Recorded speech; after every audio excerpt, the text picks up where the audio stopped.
انا بعد ما شفت اللقطه تبع الحارس الجزائري لما حاطط ورقه على القنينه وعم يقرا الاسماء تبع اللعيبه.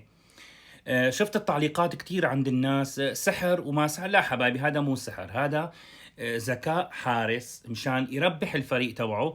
فهو عمل هاي الطريقه، بس كان هو لازم يحفظ الاسماء لانه تم يومين قبل ما تبلش اللعبه.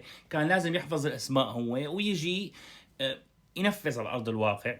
هو كان كاتب كل لاعب من اللعيبه يلي بيضرب على اليمين واللي بيضرب على اليسار، يلي بيضرب بالوسط يلي بيضرب باليسار او باليمين، او يعني كتير شغلات. يعني عرفت شلون؟ بتعرفوا انتم تمام موضوع كرة القدم. يعني هو لا كان سحر ولا كان شيء مشان بالتعليقات صار هذا اللي بيكتب هي وهذا لا حبيبي، لا، ما هو شغله تكتيكيه. بس ما زبطت معه لانه شاء القدر وجاب حارس الامارات وشاف الفكره وصار يضحك وعرف الحوصه كلنا. راح لعند اللاعب الاماراتي قال له اضرب بعكس الجهه اللي بده يشك فيها.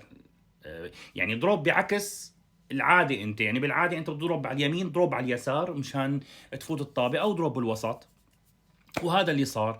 وبعد ما حطوا الجول شفتوا انتم شلون بيجي اللاعب الاماراتي بيضرب هيك بايديه للحارس الاماراتي وبيضحكوا. بيعرفوا الطبخه وبيخبروا الشباب الطيبه مشان ياخذوا احتياطاتهم.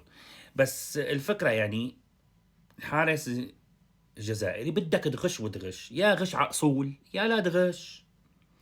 وتحياتي للمنتخبات العربية كلياتها، وألف ألف ألف مبروك للإمارات لأنه لعبوا لعبة بتخوف.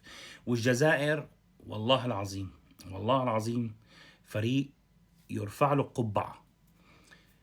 تحياتي لكم جميعا، وباي باي.